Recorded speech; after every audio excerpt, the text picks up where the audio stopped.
Welcome back to Intermediate Writing. In this section, I'm going to talk about the citation system, that is the system for citations and references in the Chicago Manual of Style, the CMA, or just Chicago Style for short. This is a system that is pretty common in the humanities fields and humanities writings. Now, if you took a literature class, literature analysis class, and you wrote papers, you might use something else. It's called MLA. It's used in literary analysis in that particular area of humanities.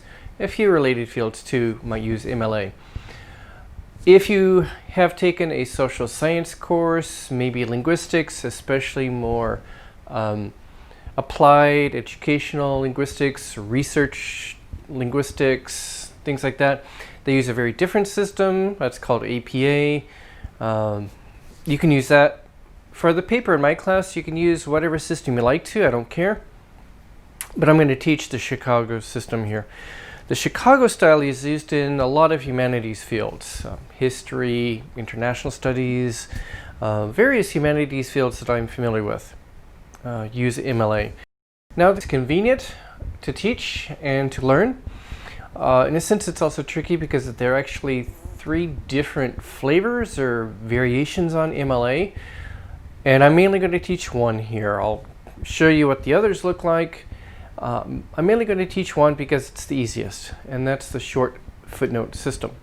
Let's go over to my computer and take a look. So I'm at my computer and I'm looking at the Chicago Manual Guide in my book. It's on page 153. I'll just say that this is not the best example what I have here in my book, because this is more of a dense academic text than the examples. The citations are really academic research articles, so that's not the best. I'm going to show you some other examples. I came up with some other examples later, but first an overview here.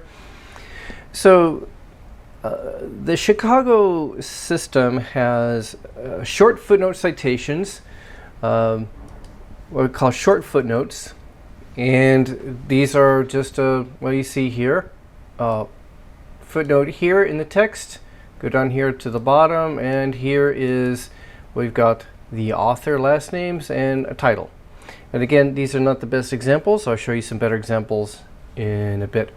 This is the short footnote style. So the short footnote style consists of basically the author name and a title of the work. It could be an article, like an article in a newspaper or magazine, or it could be a title of a book. Actually, if it's a really long title, you can shorten it for the sake of the footnotes. And this is the style I want to show you, I want to teach you. And if you are not used to this, use this. This is the easiest one for you to learn, academic writing. The short footnote style, short footnote citations.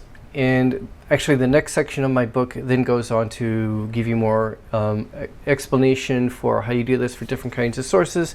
You're citing newspaper articles, online articles, magazine articles, books, interviews, websites, etc., etc.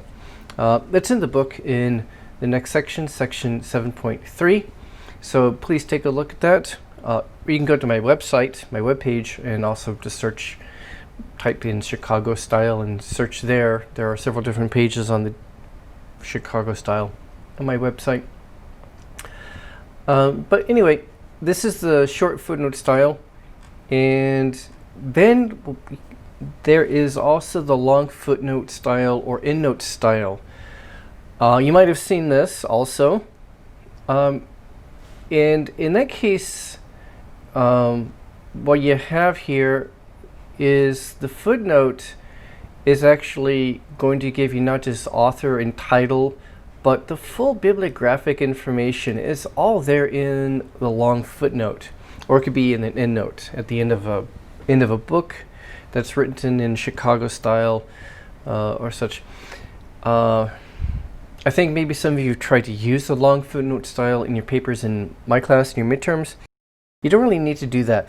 That's really more appropriate for really long works. If you're writing a really long essay, if you're writing a book, the long footnote or endnote style is more appropriate for really long works.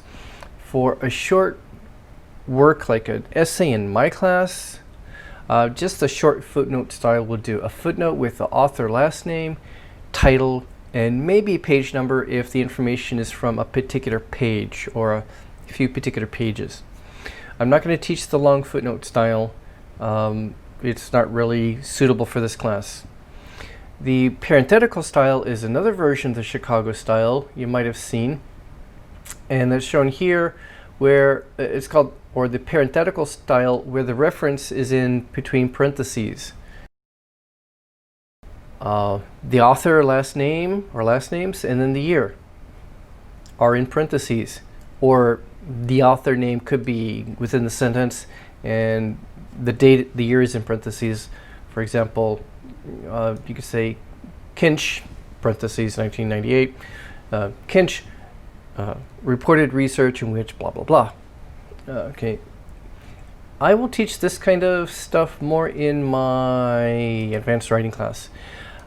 You have also probably seen similar styles where you have parentheses, author, year, that are used in linguistics papers, papers in psychology, economics, and that's the APA, that's the social science system, social science style.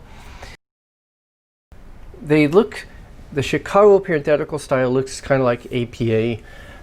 One little difference here is that here in the Chicago style, there's no comma after the author name, but if it's APA, the in-text citation has a comma. That's a minor difference. Where you really see the difference is at the end and how this part works. I'm not going to bother teaching you the APA style, but that's where you see the difference between the APA and the Chicago style, is how these works cited sections are done. Back to the Chicago footnote style, the short footnote style. You've got footnotes at the bottom of the page. Now, you're not going to have as many footnoted sources as you see in this example here. This is not the best example. I'll show you a better example in a minute. Now, what you also need to know is you've got the in references section. It's often called works cited in humanities papers, whether you're using the Chicago system for a humanities class, or if you're using the MLA system for a literature class. Doesn't really matter in my class. You can call it works cited, you can call it in references, or references, which is a term in social science classes and often in linguistics classes. Call it bibliography, whatever. I don't care what you call it. All those are common. Probably more common is works cited when you're using the Chicago style in a humanities class. You've got the full bibliographic information for the source. All the authors, their personal and last or family names, the full title of an article, full information about the research article or the book. That's what you have in the works cited. So now let's just look at the footnotes. Let me go back to the footnotes and show you how to do the footnotes. Chicago short footnotes. The first two examples are for periodical articles, magazine or newspaper articles, whether they are print or online. The last two are books. So for an article like in a newspaper, a magazine, including the online version of a magazine or newspaper, you would have author and title. If it's online, just author and the title of the article. Now, if it's from a print version, like you're looking at a hard copy print version in a library, you would include the page numbers of the article, although it's somewhat optional. More so if the information is from a particular page or particular pages. Now, if you're using a book, if you're just summarizing the idea of the whole book, you just the author and the book title. If information is from a particular page or pages in the book, you would include the page numbers in your footnote at the bottom of the page. Now here when we say author, we're just talking about last name or last names, just the last names. If you don't have an author, if there's no author, leave it out. You could be an online article, there's no author, just a title. Fine, put a title. It could be a print version of a magazine or a newspaper. There's a title and a page number, but no author. Fine. Put the title and page number, and that's fine. If you don't have an author, leave it out. And that's all you do for the Chicago short footnotes. A couple of examples here. Let's say Rubenstein is the author, his last name. Identity Politics is a title of an article. You don't need to put everything else here. You don't need to put the name of the magazine here yet. That's going to be in the Works Cited. Pinker, an author, last name, and a book. In this case, information is maybe coming from particular pages in that book. You put the pages. That's how you do it. There's some more examples in my book, but I'm going to give you another kind of a simpler example that I came up with. Okay, so I'm going to put this example into the shared Google Doc, the class workspace Google document that we have been working on during our Zoom classes. I will put it in there for you to look at. So here is maybe the beginning of a paper, parts of a paper, and this is about, well, looking at kind of some leading scientists to say, well, our politics, our society needs to be more informed by reason and science and such, and in fact, science has increasingly been improving the human condition, human lives, and such. And it's actually a good argument. They have some really good arguments for that. It's very interesting. I want to read on it sometime. If you look at the progress of human history thing, in spite of some really ugly stuff in the 20th century and such, overall, they argue, people like Steven Pinker argue that generally human society is getting better overall. When you look at the big picture over time, over the centuries and decades, yeah, thanks to science and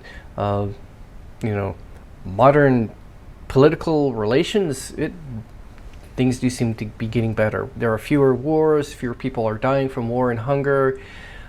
Very slowly, gradually, but surely economic conditions throughout the world are improving, and severe poverty is declining, and more people are joining the middle class and overall. And it is arguably thanks to things like science and political advancements. So here's a topic sentence. A case can be developed, needs to be developed, This is kind of the topic sentence or main idea of this paragraph.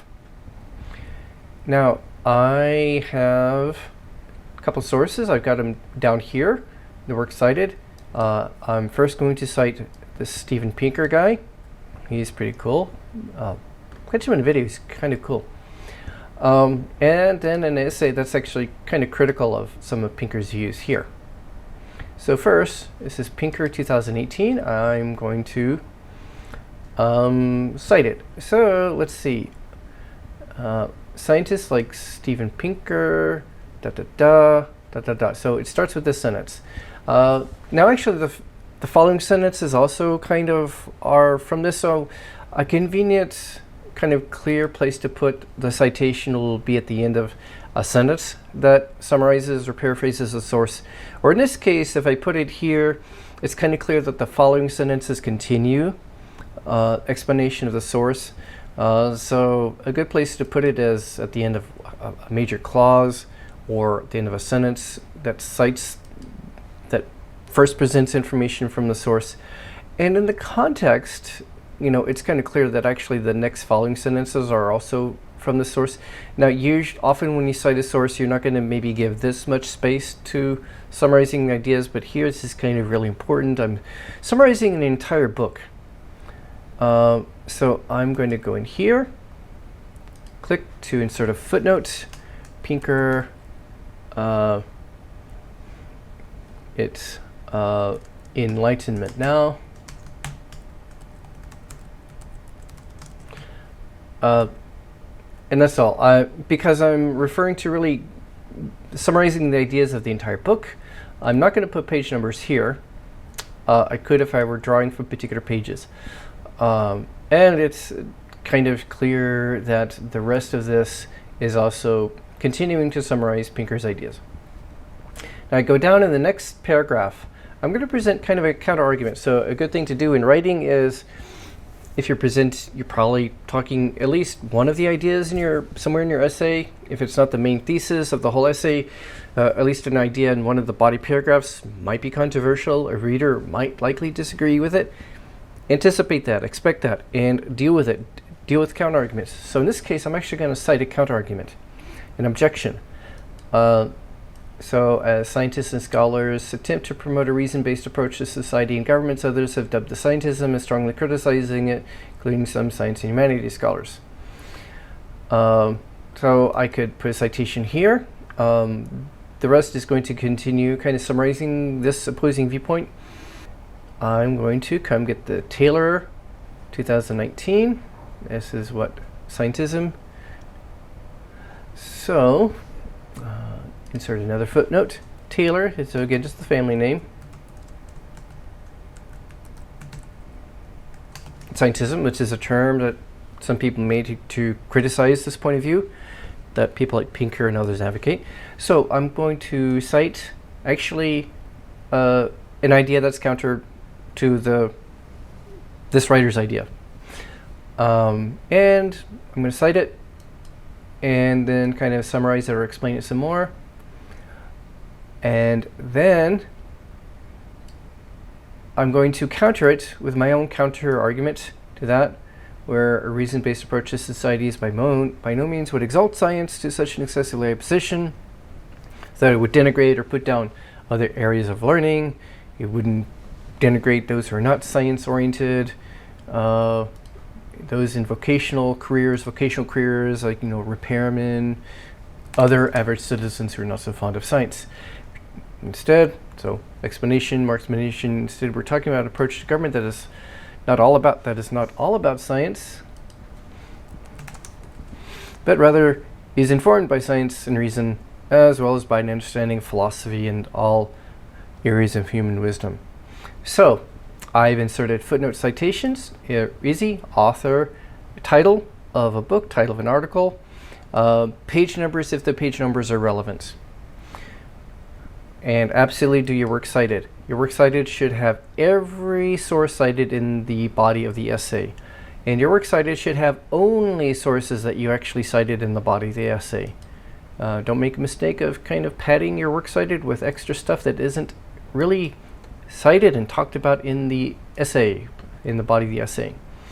So again, author, title of article, publication, and that's kind of a trade publication or a specialized magazine. It's kind of experts who write about psychology at kind of a more understandable level for a lot of people who are just interested in psychology, as well as people in education or counseling or whatever who want to keep up with psychology research. Okay, so periodical, there's a date, it's online, sends to the page numbers. I've got the website, the URL, the full URL here. A book, author, last name, first name, and the title of the book. And you can look at inside the front cover of the book, the copyright page. It has the copyright information, and you can find it was the publisher, New York City, Penguin Books, 2018.